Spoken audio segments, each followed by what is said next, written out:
I'm really delighted to be joining you all. For me, it's the late morning, and I know it's different from around the world, but I'm here. I'm delighted to be joined by Richard on the other side of the world as well. I think time is slightly different for you over there as well. Um, Call it essentially our session is an opportunity for us to begin to, as it says in the title, think about establishing a bold new vision for higher education. And what I thought would be really helpful is we'll both provide a brief introduction, a little bit about why we've joined this session. Got a couple of slides and just sort of provocations and reflections, just to try and steer us towards a opportunity to have a structured discussion about where we feel higher education currently is, but also more importantly, where we'd like higher education to go and what that actually looks like in terms of values, in terms of structures, in terms of processes, and crucially, what we as a collective in this meeting and discussion would like to do in order to try and facilitate that. So I'll start first of all just with a very brief introduction of myself before handing over to Richard. So as Pooja says, I'm a senior lecturer in sustainability. I've worked for several years in the University of York, fundamentally focused on looking at sustainable education within the higher educational space, particularly in the UK. And that's really led to this particular moment where it's providing, I think, a rather robust critique of the quite systemic challenges within higher education, and my work within that space has sort of helped bring those issues to the surface. So really keen on trying to see what we can do to try and mitigate those issues and move beyond them. Richard, I don't know if there's anything you'd like to say before I dive in. Thank you. No, thank you. And thank you for the introduction, Pooja. I'm basically, I'm speaking to you from Sydney, Australia, where it's 10:30 at night. So if I'm more incoherent than usual, I take this opportunity to apologize. But I'm a retired academic, and my interest has become in attempting to. I've become really obsessed by the fact that the education system isn't working as it should be. I'm talking about higher education system isn't working as it should be, and thinking of how can we improve. So I'm just going to be so delighted to hear input from people in the group, and thank you all so much for joining. And I look forward to your insights. Thank you.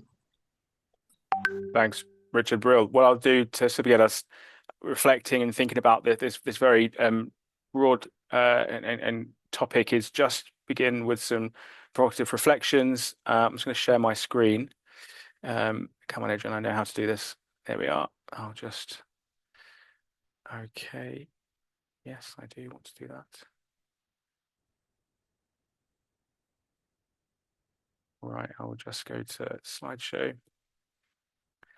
So, yeah, welcome to the session. I think we can formally sort of make a start then on looking at calling for a bold new vision for higher education. And in essence, what we're going to do is spend the first 10 minutes or so, 15 minutes, just outlining some of the challenges we face broadly across international borders, but as shared colleagues, and try and begin to think about, well, what can we do to resolve them? But first, there's actually, at least hopefully, and I'm sure there are many more, get a sense of what some of these structural and very systemic issues for higher education actually are. We're all, I'm sure, really aware that currently around the world, we're dealing with a set of really complex, wicked problems, a polycrisis, much of which is what is of our own making. And these wicked problems are, as we know, not easily resolvable, and often, as we can see in policy spaces, lacking the political will to actually, and the courage to take the necessary decisions in order to help try and resolve them. At the same time, higher education, I think, is as an international body, is really critical to helping to support the solutions to those wicked problems. One of which, particularly close to my heart, as you expect, is the climate crisis, but there are many others as well. But whilst higher education should be an engine or one of several engines facilitating those solutions, I think it's becoming increasingly clear that it's constrained by several significant internal issues and paralysis that's it's really fundamentally affecting its ability to act in that manner. So I think this session really is about that third box on the right there, that it's a recognition that we need urgent structural and transformation of the sector to ensure that we have the right governance, the right approach, and the right culture that is actually helping us support the solutions to these global challenges, but also helping deal with the myriad challenges within higher education itself, which I'm about to launch into and give you a sense of. I think there are two to start with, really powerful examples of that structural paralysis that higher education faces. One of which is the issue of climate hypocrisy. I think particularly in my area of work, a lot of it is outdoor education and laboratory based. It's becoming increasingly clear that we're seeing a high level of tokenistic or indeed a lack of engagement with the impact of teaching and the emissions associated with that. We're seeing that, for example, through more and more exotic field trips that are going overseas, often by plane, which has a direct impact on the very climate that we teach our students about, the importance of regenerating and trying to conserve and respect. At the same time, we've got institutions at a broader level beyond merely teaching, engaged in forms of sustainability reporting that have often, when you scrutinize them, merely providing tokenistic, often fairly superficial responses to the need for genuine change to support a more climate sustainable and just future. In terms of the footprint around some of this, I think it's evident we're seeing higher carbon impact, not only from the various buildings on higher educational sites, but indeed international travel, which we can see happening, as I've already mentioned, not only with students in terms of teaching, but higher levels of overseas students, international students, crisscrossing around the world and engaging in their learning, as well as researchers and other academics and other colleagues involved in the important internationalization work that's going as well. So there's an increased need for internationalization. There's an increased level of carbon emissions and reporting carbon emissions. But at the same time, there's clearly no standardized approach on the level of acceptable carbon emissions, or indeed any sense of a standardized approach to actually how we measure and scrutinize carbon footprints around the world within the sector. And that's a real concern. A second key challenge I think that higher education faces as well, that Richard and I reflected on, is around knowledge equity or knowledge inequity. And it's becoming increasingly clear, particularly within decolonisation, that's a really important discussion point in the UK at the moment. But there are decolonisation efforts operating within certain institutions, but it has led to forms of tokenistic, in a similar vein to the environment, responses that aren't adequately providing a robust, thorough and transparent approach to the idea of parity of knowledge, the transfer of knowledge, and a recognition of the various colonial and indeed ongoing post-colonial challenges that a country such as the UK is dealing with. At the same time, we have significant levels of underrepresentation in research. We can see high levels of precarity associated with research outputs. Often it's senior academics who are in a position to achieve research grants and capture research grants, which are becoming increasingly competitive. It's not becoming altogether easy for younger junior colleagues to actually gain a foothold in the creation of research grants or the capture of research grant income, which in of itself is becoming an increasingly neoliberal and a highly competitive environment. We've also got a shift as well, an increasingly privatized form of knowledge transfer and knowledge sort of ownership in the form of publishing giants who themselves sell back the very knowledge that the academics in research universities in general are creating to libraries and other institutions. So it's becoming an increasingly perilous, highly fraught, highly competitive, but also unequal space in which individuals and practitioners are trying to understand and generate new knowledge and ideas in that system. And what I think we actually need to move to, and something that Richard and I have spoken about before, is move away from a system that is governed and managed by a market, or several markets, in fact, but also one to, as we'll talk about shortly, actually places knowledge with those who are actually both generating it and as well as the wider communities that can benefit from it. A couple of two others that we think are worth highlighting here as well. One of which is around governance and managerialism and precarity. I've already mentioned this slightly. Is that we've got increasingly higher levels of senior management in institutions who are not only excessively paid but are also crossing the ability to have autonomous agency within work. At the same time, in a drive to try and be more efficient from a financial perspective, there is in countries beyond not just the UK an increased reliance on casualised labour, and that precarity is really hitting the ability for individuals early on in their higher educational career to actually have a secure and stable footing to progress.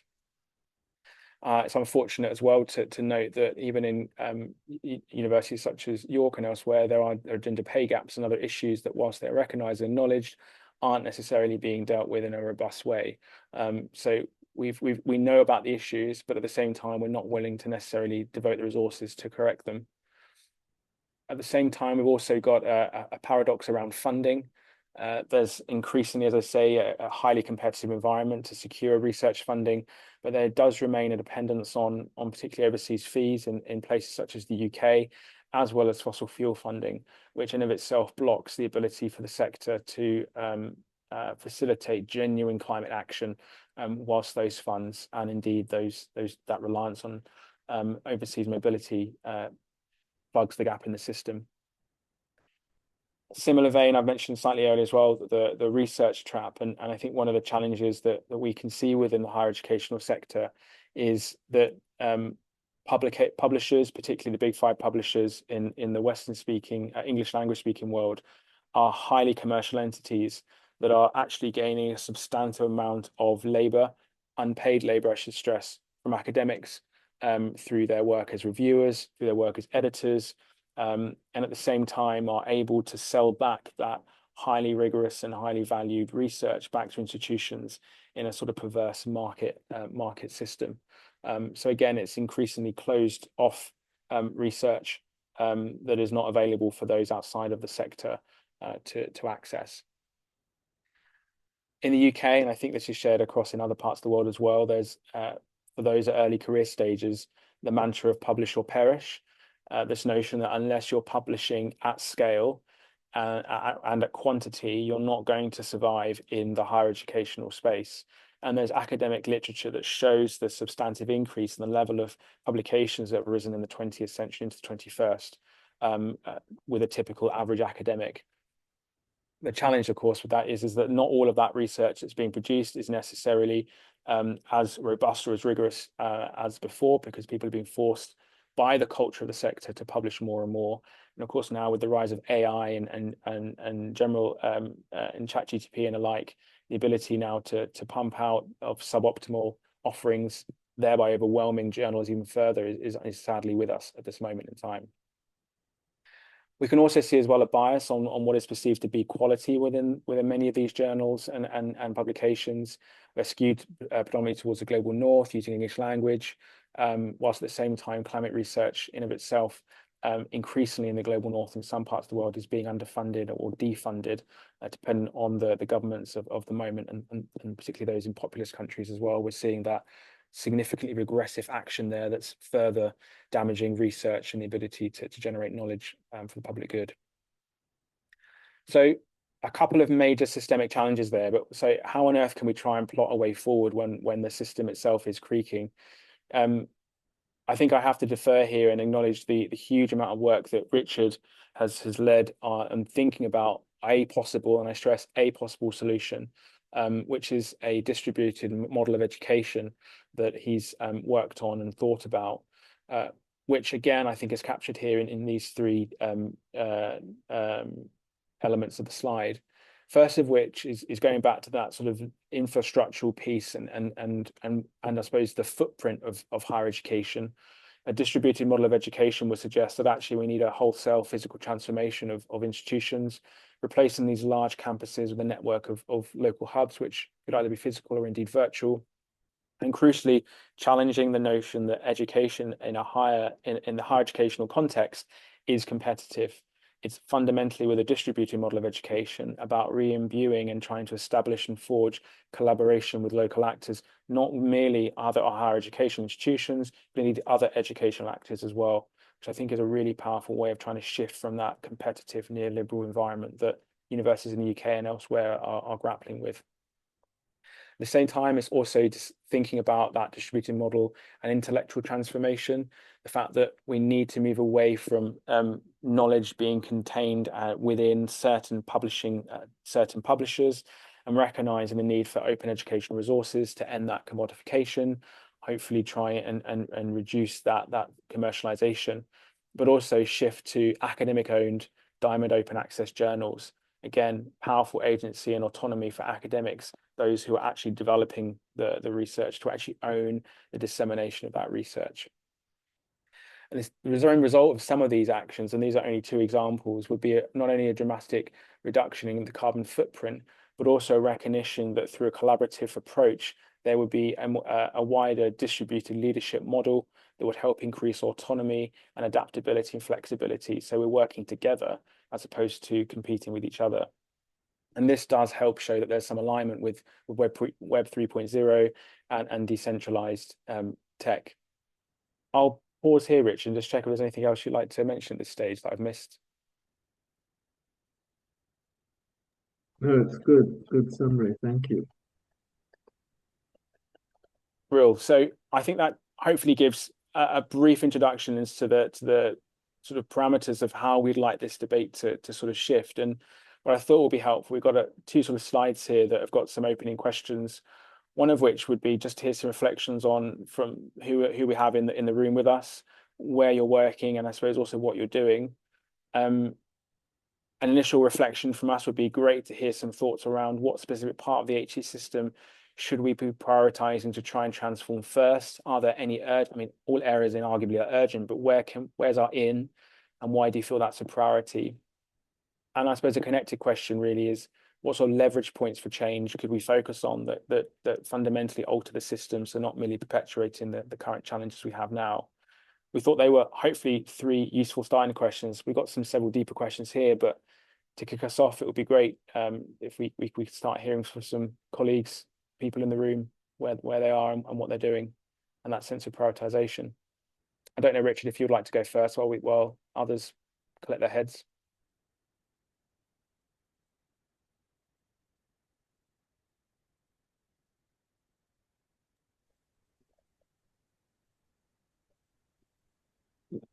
No, I'd be very interested to hear what other people think. As you say, I've thought a lot about this. I'm particularly concerned about the equity problems, and both in terms of, as you say, the people who get involved as in research, and in terms of who gets access to education. And maybe I could just expand a little bit on the concerns about climate change. The carbon footprint is so high in the higher education sector, and it seems to be very much ignored as much as possible by the sector. My particular interest is in the development of online education, which reduces the carbon footprint massively while maintaining similar educational outcomes. So while and in my country here in Australia, the universities are supported by international student fees, and so that not only is not equitable, because the students that come are just those who can afford to come, not those who need, not those who might benefit particularly from that come from countries and settings where higher education is not so available. So it's reflecting who can pay rather than who needs. And while that's happening, it's increasing the carbon footprint. So maybe that's something to also start the conversation. Thanks, Richard. I suppose just briefly, my sort of initial thought reflection is, I think if we could try and prioritize working collectively with the student community, I think that's an obvious place for me where we've got a groundswell, particularly in the department like where I work, environmental geography. Students are enthused, engaged, and recognise the importance of sustainability and low carbon futures. And I think there, if we can co-develop and co-design a higher educational system with them, we've got potentially a huge group of enthused people that we can mobilize with, that could provide the necessary momentum to actually generate the type of change we're looking for, particularly in my view, moving away from a system that perpetuates competition with other institutions in a UK perspective, but actually tries to move to a space where we collaborate. We do this in research. You're always collaborating across different institutions, but within the learning and teaching space, there seems to be this inherent wish to retain competition. And I think that is not viable. So a distributed model that you've shown offers a way that we can cut through, and to help support that, I think trying to galvanize students could be one way of doing that. But I'm happy to break there. I'll stop sharing my screen, and I'll provide the slides in the chat so that you will have them. So you can just keep a lens eye of where we are. Ooh, 1 second, put those there, and then I'm happy to open the floor to hear from any others, initial reflections or thoughts on what they've heard. Just please raise your hand electronically. Thank you. Sound of World. Yeah, please go ahead. Adrian, to follow your words and to follow the whole conversation was a little difficult without the uh, images, and even then there was just too much happening there, and that is my initial reflection. To follow that thread of thought of thread was a little difficult, and so I am not sure how other people feel, but it was a little difficult for me. Thanks, Sana World. Well, I put the slides in the chat, so there's an opportunity there to reflect on them. And there is also, if helpful, a short blog piece as well that Rich and I read, pulled together, if helpful, that sets out some of these ideas in a bit more detail. Appreciate that, though, Sana World. Thank you. Just to add one more thing, the thing that caught my eye is, where is our entry point to create this parallel system or the alternative system, whatever you are speaking to? Where is that we start working? That is the question that you posed, right? What is the point of intervention? So that is a grounding or anchoring point for me after hearing you out. So that's the second part of my, where do we start? Thank you. And that's exactly the question that we're posing, Sana World. Thank you. Yeah, if you have any thoughts, or indeed anyone else has, that's that leverage point, that's that entry point we're trying to identify, that we can try and enact some change here. Vespera, sorry, apologies. Hi, yes. Thank you, Adrian, for that, I think, lay of the land, I guess, is like, you really gave us a overview, I feel like, of the issues in Western higher education, which is unfortunately what our entire world's education system is based off of. So thank you for giving us that lay of the land. I'm currently calling from Thailand. I'm an educator. I teach therapeutic creative writing. And I also work with the Ecoversities Alliance, so I go to many different projects and give workshops as well. So right now with the Nature Center in Mabun. You posed some really interesting questions and very interesting ideas. I think, you know, the second question, the one about what is the priority, I think really needs to be, and this is just my personal opinion, letting go of this need to prove our worth. Right now, the entire Western education system is based on this egotistical competition about proving your own worth. And I think you talk a lot about that competition, which I think, yes, that's exactly the problem. But I think also the whole structure of higher education itself is flawed.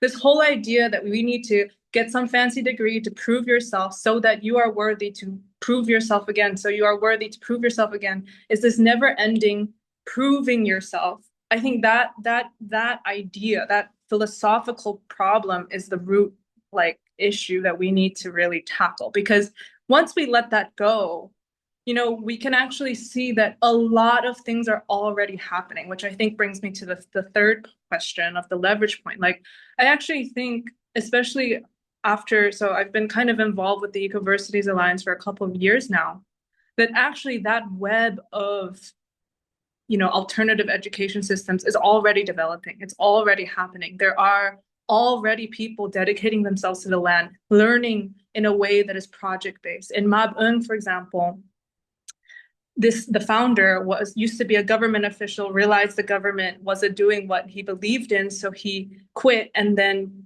spent 30 years designing alternative school and revitalizing soil. So the whole school's structure is about land-based solutions. So these students learned through problems like, how do we revitalize soil? How do we revitalize the water? How do we create that?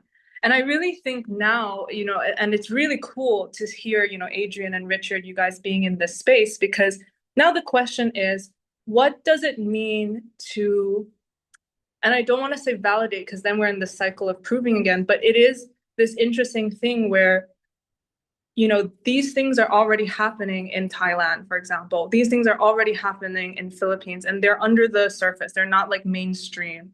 So how can we actually, as a community, uplift each other? And this, I do think, unfortunately, does depend on Western institutions letting go of their own credential, obsession, right? And actually being like, oh yeah, we have, so for example, there's a school in a university that's being started in the Amazon forest by the Hunikuan tribe, where they have decided that the president of the school is this tree, a sacred tree, right? How can we, in this juncture of our time, where clearly the Western world is waking up to their own flaws, how can we actually also be like, oh, it's not about inventing something new, but rather seeing what already is existing in the rest of the world and uplifting each other. And I think that's the leverage point, right? That actually it's already beginning, it's already begun, and we don't have to restart. Yeah, so thank you for that, and I look forward to more discussions. Thanks, Vespa. That was really wonderful, and I totally agree with everything you said. I think it's just to add one reflection I have is, yeah, it's that commodification of nature, it's the commodification of education that we see, particularly in the West, as you say, that we're seeing with more degrees and the manufacturing of that. You've raised some really interesting provocations there around the role of Western institutions supporting what's going on elsewhere. And so no, thank you. Is it Namale, I think? Hi, it's Namali. Apologies.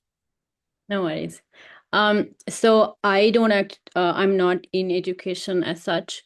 I'm a mom and I joined REC 3 years ago because I was looking at alternative ways of getting my daughter an education that is considered an education but is not going to sort of dismantle her pre-existing knowledge systems, So from the point of view of a parent, And from the point of view of somebody, I'm in Sri Lanka, in Colombo, Sri Lanka, and I think there is a huge group of Sri Lankans that support the education system in Australia that Richard mentioned. And so kind of from that perspective, I feel like one of the things, and also from the point of view of someone who graduated through the local university system, which is like, only 1% of students in Sri Lanka actually get into the local university system. So as a mom, as someone who's been through that system, and as someone from, a lower income country where higher education is not so accessible, and where lots of people tend to migrate lots of people who can afford it tend to migrate looking for better education opportunities. I feel like a key point of power is visibility. Like, there is this idea of what higher education is that a lot of people who haven't been through the system subscribe to, but that idea may not necessarily be the idea doesn't match the reality. I don't know if I'm making sense. I'm just kind of, thinking, I haven't thought about this stuff at all. I'm just responding on the ball to what, the question that you're throwing out. Because I actually joined this session simply to hear what people were saying, just to kind of have an idea of where is the future, my daughter's future going to be. But I felt like I can throw this out there. So I don't know if it's useful or if it makes sense, but I feel like it's visibility. There is a huge population. Let me speak only for Sri Lanka. There is a huge part of the population that idolizes higher education and thinks getting a university degree is, where you have to be, where everybody has to be. But they have no idea what a university education entails, and where you're going to go from there. Like, even the students who go into the university system are completely blind, and have zero idea of what post A-level, the advanced level exam that qualifies you for university. They have no idea what the next step is. You're just kind of blindly walking into something that has been projected as, the dream. So I feel like that if we can kind of cut through that and kind of help create more visibility, that may help kind of bridge this gap between what Vespera was talking about, the alternative higher educations that are already, being created, that are already coming into being. And I feel like if we remove that kind of veil, then it may help to sort of create bridges between the two forms. That's just, off the cuff. Yeah, if I can say, I think that's very persuasive. The thing that universities offer is credentials, and this is what they can offer. Now, if we've got another way of getting credentials, that's something to look forward to. I just want to share very briefly a little story. I attended a seminar earlier this week by people from a university in Ukraine who were in a town that was invaded in the recent Russian invasion. And they have relocated completely. And the point they made on one of their slides is that university is not a place, it's people. So I think we need to maybe get back to that. And similarly, I spoke yesterday with a wonderful academic in the West Bank of Palestine. And she's trying to teach people in Gaza who've been devastated by what's happening there. And she's not interested at all in credentials. She just wants to give people some sort of idea of beauty and of the past, so they can get some sort of hope for the future. So there are all sorts of different reasons for education, and if we can get beyond just the need for credentials, we might be able to design something better.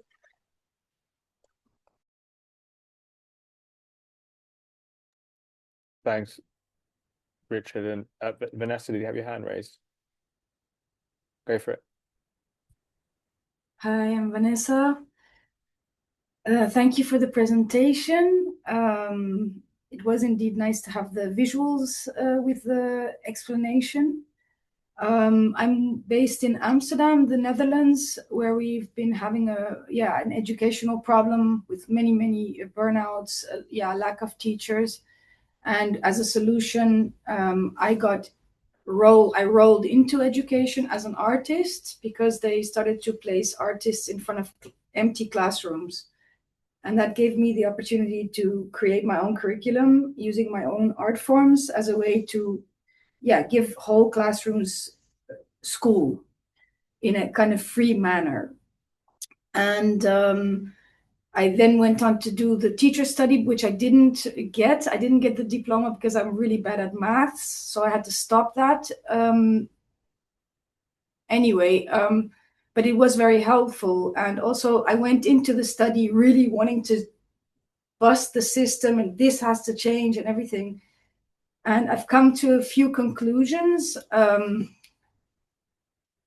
One is that we're in a double bind here, like kids, and I work in primary education. So kids are finding themselves in a double bind as parents as well, because they're all learning how to be perfect slaves of the society. So they're all forced to work full time to become perfect, listen to the authority figure, be graded by grades, and parents need to bring their kids to school or else they'll be doing something illegal, or they need to somehow have their kids. So the parents are stuck, the kids are stuck. That's because of the system, the foundation where it's built on. That's number one.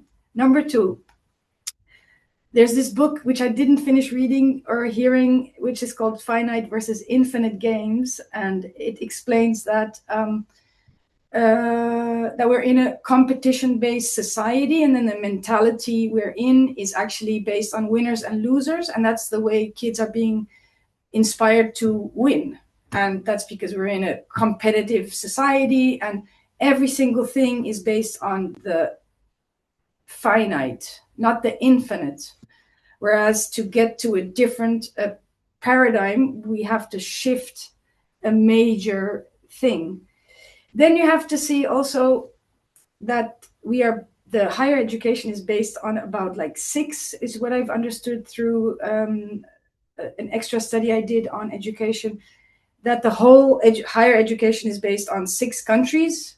They're all male, white, and it's Italy, I'm not sure exactly, Spain, England, the whole higher education is based on these 6 countries as dominant colonizing countries, and has excluded like the rest of the world. So it's good to know, like for me, to bring it to myself, as a teacher that is like responsible for myself, I also realize that I need to be in balance to be able to give a good class. That's besides the content I'm bringing, but I need to make sure I am okay. And what does that mean? That I need to do a lot of work on myself to, first of all, find out, where is the dysfunction? Like from which dysfunction am I coming in my family of origin, but also in which dysfunction am I living as a society? And to do that, I need to know, where am I coming from? Where are my narratives? Where did I go wrong? Debunk these narratives, go into, like yesterday was explained during the conference, go into some kind of disorientation, which could even mean 180 degrees upside down, like I am completely disoriented, help, having to let go of a whole bunch of stuff and having to regulate myself, let go of old ways and new ways. And just for myself, that is a full-time job. Just to do it right, just to get through a week properly. And that's just me.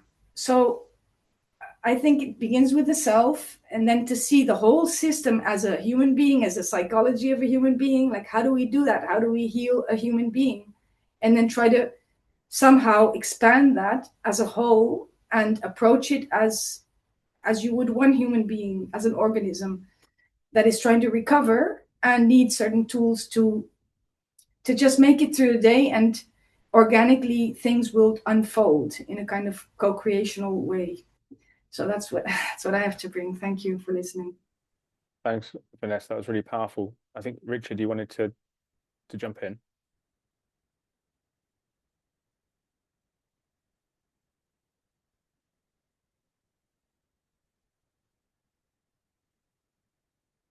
Or perhaps not. Well, I think one thing, Vanessa, you said that really struck me was the need for to focus on the self at a point when I increasingly feel, particularly in higher education, you're running on a hamster wheel. There's so many demands on your time, and the ability to try and find time to help support causes such as eco universities or trying to generate system change is difficult when you're juggling so many other things, often with precarity, a lack of security, and that makes it challenging. So yeah, thank you. That was really powerful. A couple of new hands come up, and I missed who was first. Was it Clement? I apologize if I've mispronounced. Sure, I can go. Well, welcome everyone. Thanks for all the insights, and it's nice to start the day with like-minded folks here in Quebec, Canada. On that question of systems thinking, Donella Meadows in her book Thinking in System talks about one of the leverage points being to change the goals of the system or the paradigms, and maybe those can go together. But I really think that we need to repurpose the university. And I was just reading a report from the UNESCO that outlines how the more people are educated into higher ed, the more they tend to harm the environment, which is quite ironic. So for me, there's a clear, we need to rethink the purpose of education so that goes more in line with some of what Vanessa was saying. And I'm also a big fan of Vanessa de Oliveira Andrade's proposal that we need to shift education away to being against ignorance. You're going to learn more things to be less ignorant and about knowledge accumulation, but to make it more about denials. How can we face our denials and the fact that we are all complicit in this modern system, which is not sustainable for future generations? So for me, that's really one of the key is how can we repurpose education and to make it life sustaining and life oriented.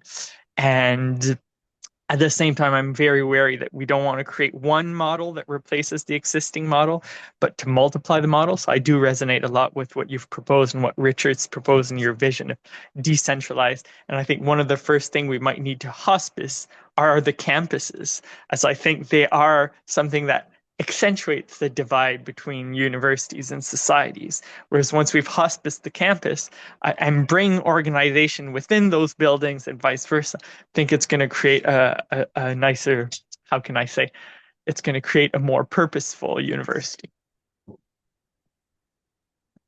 Thanks, Clement. That's really some powerful thoughts there. Yeah, and I think potentially looking at campuses then is one way of beginning that process. That really value your thoughts. Was it Charlie? Did you want to come in?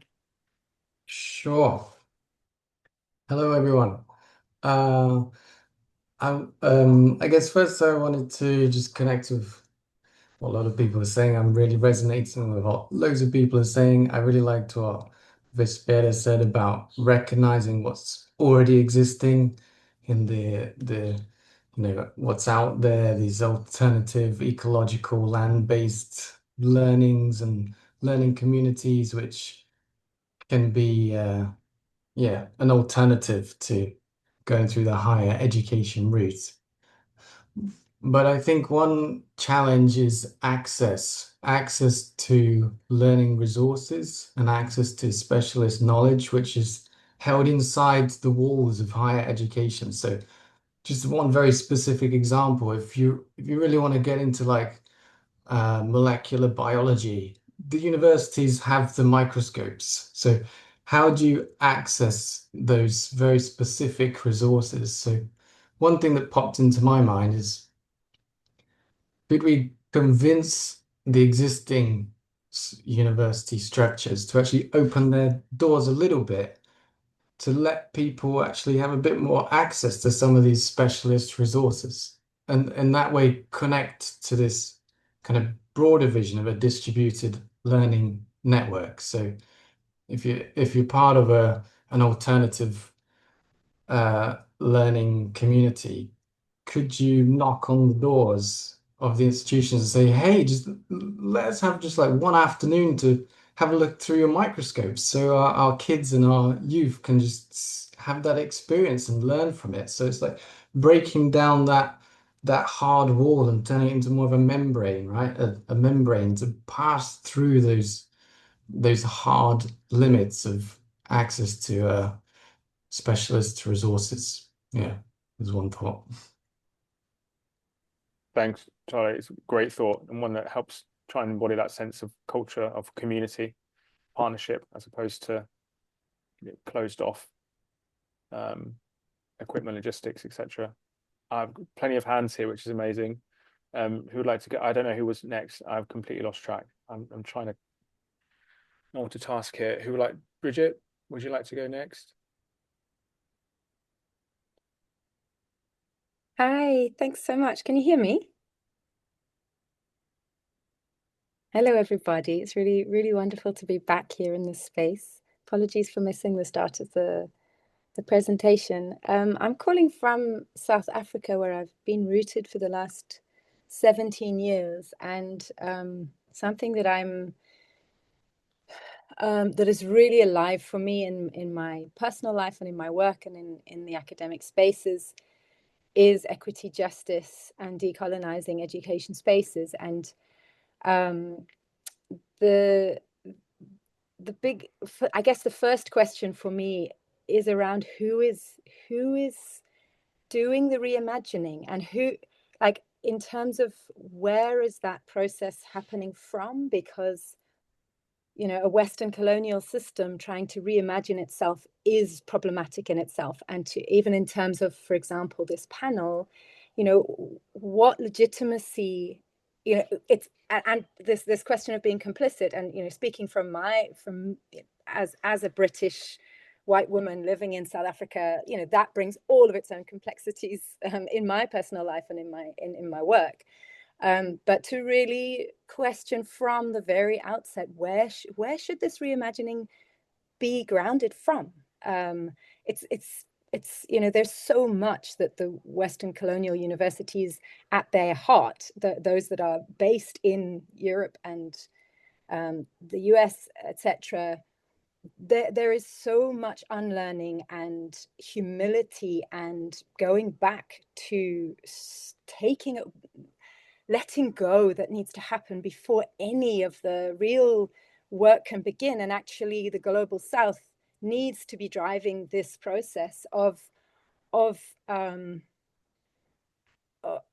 breaking up what has been held in terms of power, in terms of voice, in terms of legitimacy, in terms of who is value systems that have been so held within the Western world that the reimagining process itself, it feels really problematic that it's being generated. It's not to say that it shouldn't also be happening there, because we need to collaborate and to figure out ways of breaking up and working through the cracks. But there's a real discomfort around where is this reimagining happening from.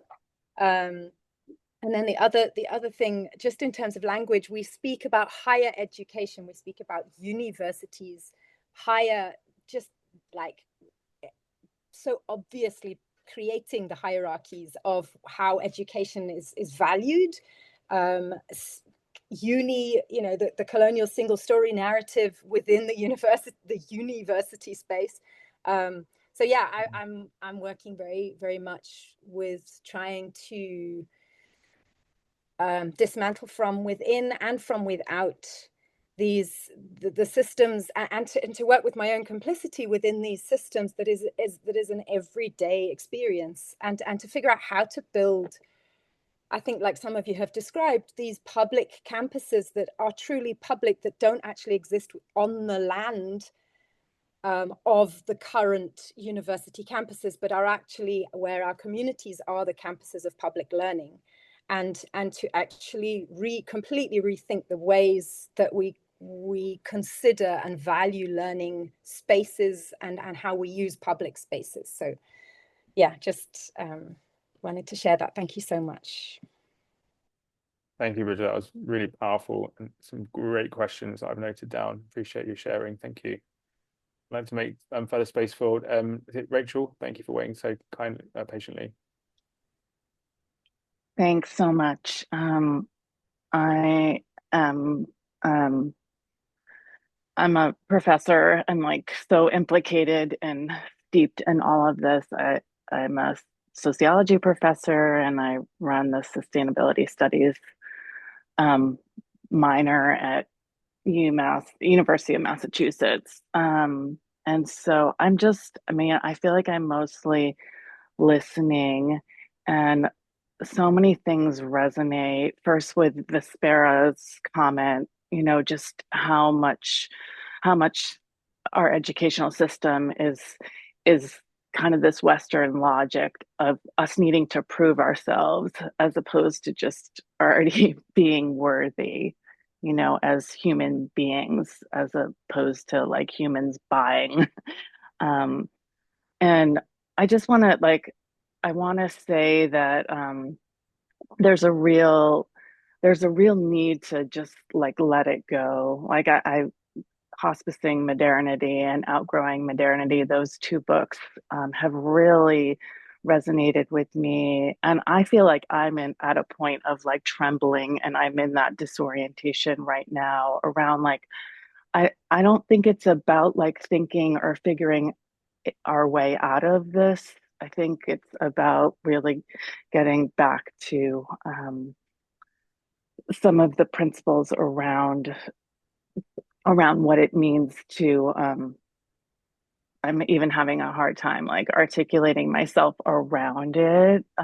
And it's kind of getting to what Vanessa was saying too. Like when I start my classes now, it's just like with meditation and trying to like be in relationship with one another, as opposed to like coming up with some big plan, because in my mind that's just kind of going back to this colonial logic that's gotten us into this big mess. And so I think a big piece of this is actually having to sit in the mess.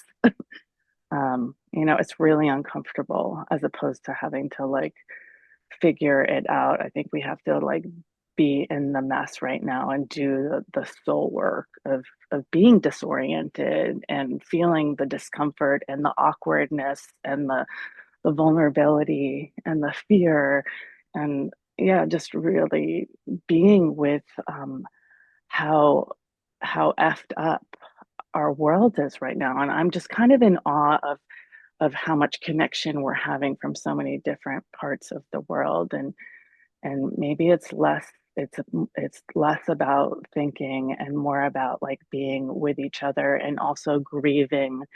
I think there's a lot of grief here and a real need to think about the university as a space, or not even the university. I don't even want to say uni now, just all the language that we're challenging. But what would it look like to reimagine education as a space to heal ourselves and our planet? Thank you, Rachel. It's really inspiring to hear that level of reflection. And like you, it is really positive to already feel that affinity after only less than an hour together, and that sense of shared struggle and shared connection about the need for change. Richard, thanks for waiting. Thank you, and thanks for everybody's input. A lot of it resonates. So in terms of distributed agents, I'm an artist. I play with language. I'm looking to use third spaces such as bars to connect people and introduce these questions. So I twist the Donella Meadows' idea of the leverage point and turn it into leverage agency. I quite like, I was reading the economist, late economist Robin Murray. His actions were described, he was like yeast. He rose people up. For me, it's just turning the the idea of the leverage point into a productive question, a pedagogical question itself. What is it to be acting in the world? Yeah, so that's my project. I'll hand it back to everybody else. Cheers, Richard. Great to hear about that idea of leverage agency. That's really cool. Nicole, can we maybe finish with you? I know Sana World, you've got your hand up as well. It might be a quick point, but Nicole, did you want to jump in? Hi everyone. I'm Nicole. I'm calling in from New York City and I'm finishing up my PhD. So I really am disheartened by the current academic systems that are going on. And I'm really looking forward to joining this collective moving forward with my career and how we can really rethink what education is and is looking to become. One thing that I really wanted to bring up and just kind of question is in higher education systems, like Vespera said, and like many of us have been discussing, there's this emphasis on being the first person to do something, being the first person to publish, being the first person to get that grant. I think that's a fatal flaw in the system. And I'm really wondering what people think about how can we restructure being the first to being we're doing this together. And because we're doing this together, we're going to push it a lot further. This is something that I want to see from education systems. I've been trying to challenge it in my own institution. It's not happening so much, but I think that is a point of contention to bring forward. And thank you everyone for this conversation. It's been really lovely. Yeah. Thanks, Nicole. Really great to hear your input and your thought. It's a really powerful one. Sound of World, do you want a final word? Yeah. So, Adrian, you have an image of what it is to go through education system the way you have gone through it. And you're seeing the changing world and seeing the negative consequences of the way the world is today. And you're trying to restructure it somehow. Somehow, anyhow. It needs to be done, but the issue at hand is a child or a parent doesn't, even if they know what happens to a student when they go through school or through college, they don't really know, or they don't know how to communicate to a child why they need to go to a college. What happens transformationally to you when you have gone through higher education? If I'm opting for something, I'm putting 4 years of my life into it, should I not have a vivid realization of what is going to happen to me on the other end of it? And that is the someone else. It's there are things that are out of my experience that I can speak about, but I will have to speak about them in a different way to people who have the experience of it, or who will not have the experience of it. And the thing is, I've made my point essentially over here that I don't have an image of, and even if all of us are going through this regimented system, all of us are coming out so different. So the system that is trying to push us into boxes is failing, and then it is trying to patchwork it into something else. So just to finish it up, where do we have to start? Is it here where you are speaking or of starting about higher education, or somewhere else? Is this really the leverage point? And leverage agency, yeah. The other point being that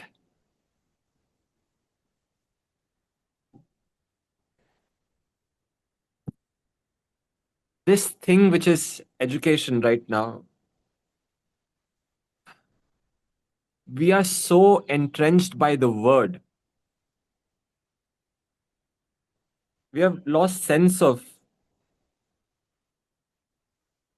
what is the highest possible capacities that we have. And that realization is not at all part of the conversation.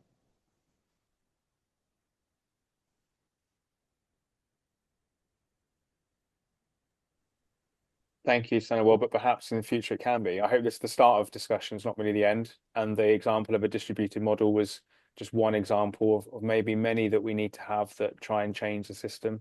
Some really great provocative questions and thoughts from people, and honesty. I've really enjoyed the hour it's flown by, and I would love to be able to find a time to continue these discussions and think crucially about where we take this collective sense of purpose and energy, and how we can potentially try and support each other in thinking about starting to think about answers some of these really powerful questions.